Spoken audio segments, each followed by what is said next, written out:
नमस्कार दोस्तों, मैं शालीमार जायसवाल आपका स्वागत करती हूँ। बिहार में साल के अंत में विधानसभा चुनाव होने वाले हैं। इसको लेकर तैयारियां भी शुरू हो चुकी है। एनडीए में सीटों के बंटवारे पर चर्चा चल रही है।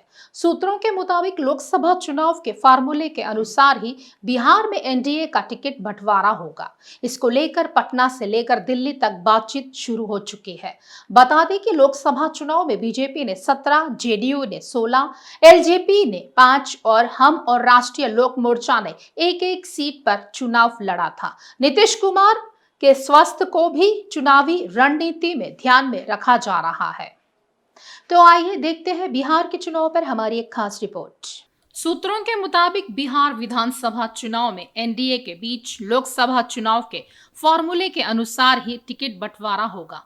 लोकसभा चुनाव में बीजेपी ने 17, जेडीयू ने 16, एलजेपी ने 5 और जीतन राम मांझी की हम और उपेंद्र कुशवाहा की राष्ट्रीय लोक मोर्चा ने एक सीट पर चुनाव लड़ा था। लोकसभा चुनाव में बीजेपी ने जेडीयू से एक सीट ज्यादा पर चुनाव लड़ा था, लेकिन विधानसभा में जेडीयू बीजेपी से 1-2 ज्यादा सीटों पर चुनाव लड़ सकती है। बिहार में कुल 243 विधानसभा सीटें हैं। इस साल के आखिरी तक विधानसभा चुनाव होने की संभावना है।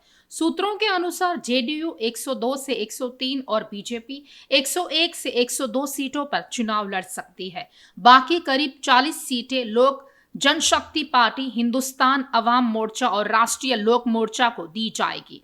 सीट बंटवारे में एलजेपी का भी बड़ा हिस्सा होगा, क्योंकि उसके 5 सांसद हैं। इस लिहाजे से उसे करीब 25 से 28 सीटें मिल सकती है, जबकि जीतन राम मांझी की हिंदुस्तानी अवाम मोर्चा को 6 से 7 और उपेंद्र कुशवाहा की राष्ट्रीय लोक मोर्चा को 4 से 5 सीटें दी जा सकती है। एनडीए के इस सीट बंटवारे के फॉर्मूले से साफ है कि गठबंधन में बड़े दलों के साथ छोटे सहयोगी दलों को भी संतुलन बनाते हुए हिस्सेदारी दिए जाने की तैयारी है। हालांकि सीट बंटवारे को लेकर अंतिम घोषणा एनडीए नेताओं की औपचारिक बैठक के बाद की जाएगी।